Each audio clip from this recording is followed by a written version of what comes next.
Hello, my name is Robert Eckstein. I'm going to be giving my speech on why I think college athletes should be paid. Um, there are 168 hours in a week. On average, a college athlete spends about 40 and a half hours per week on their sport of choice. Uh, with that, they spend over 34 hours a week on academics for a total of over 75 hours. This leaves about 92 and a half hours per week for them to work, sleep, eat, socialize, clean, and do other things that they need to get done.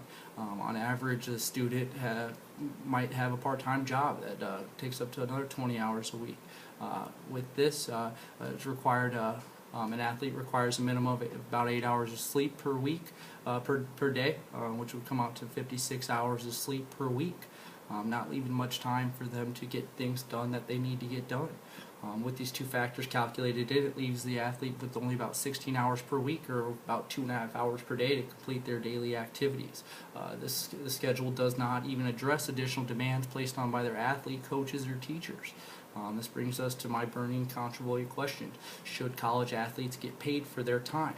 And my answer is most definitely.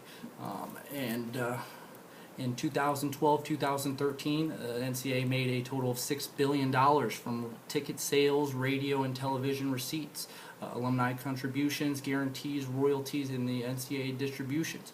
Another $5.3 billion is considered allocated revenue, which comes from student fees allocated to athletics, direct and indirect institutional support, and indirect government support. Revenue for the NCAA itself is projected at over $797 million for the year 2012-2013. For example, Johnny Manziel brought a wave of media exposure that was worth an estimated $37 million from November to early January. After contributing, turn that off, making this amount of money, Johnny Manziel still owed about $3,000 in school expenses that he had to pay out of his pocket. The average average Division I scholarship is approximately about $25,000 a year.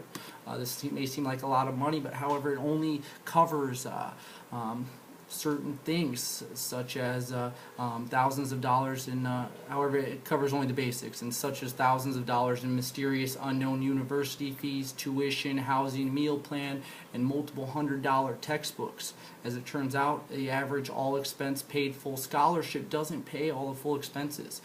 Now, the first thing opposing side may rebuke is that they are already getting a scholarship, and that's more than other people get. But in reality, it isn't.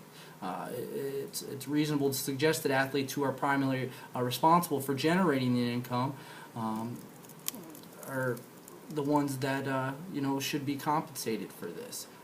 Coaches of this day and age are paid handsomely for their profession. In the 40 of 50 U.S. states, the highest paid public official is currently the head coach of a state university's football or men's basketball team. Nick Saban, the football coach at University of Alabama, was paid $7 million every year since 2006, and that's just his average salary. Moving forward, the aspect of a lack of college athlete compensation is potential to a career-ending injury. It's something that if they were to injure themselves, that possibly they could lose their scholarship. The NCAA reported that in 2012 alone, there was over 20,000 injuries, pushing 21,000 injuries just in the sport of football.